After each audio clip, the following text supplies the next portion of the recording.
সম্মুখে প্রজ্বলিত একখানা দ্বীপ, সৌদামিনীর হাতের বহু রকমের রন্ধনের আয়োজন। পিতৃমাতৃদেবের দুইখানা ছবি সম্মুখে দণ্ডায়মান।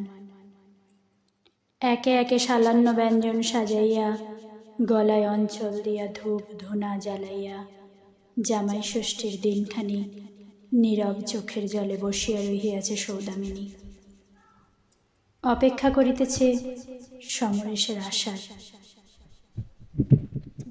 বৈকাল হইয়া গেল, বৃষ্টি নামিয়াছে বাহিরে, ভালো ঝোড়ো হাওয়া দিতেছে। নিজের বাগান হইতে ঘুরিয়া আসিয়া এক মনে দাঁড়াইয়া অঝোর ঝর্ণা ধারায় প্রকৃতির সেই বৈষণের রূপ দর্শন করিতে লাগিল। মন ভারী ব্যস্ত হইয়া উঠিয়াছে। সমরেশ এখনো কেন আসিল না? হঠাৎ ডাক পড়িল, সৌদামিনী। সমরেশ আসিয়াছে, হাতে একখানা চিঠি।